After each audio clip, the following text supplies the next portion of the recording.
আসসালামু আলাইকুম বন্ধুরা, সবাই কেমন আছেন? আলহামদুলিল্লাহ আমি ভালো আছি।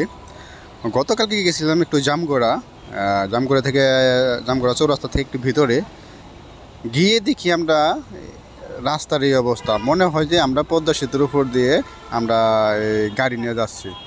এখানকার মানুষগুলো এত দুর্ভোগে পড়ে আছে তা বলার মতো না।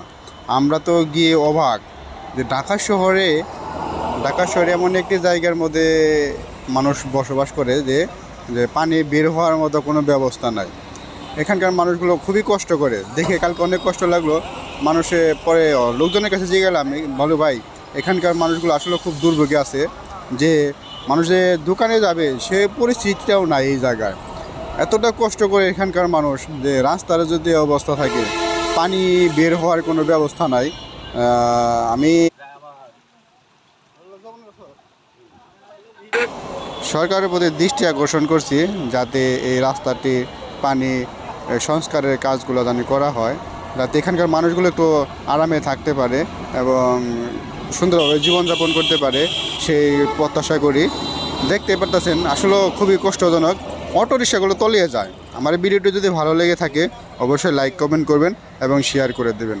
ধন্যবাদ সবাইকে পাশে থাকার জন্য।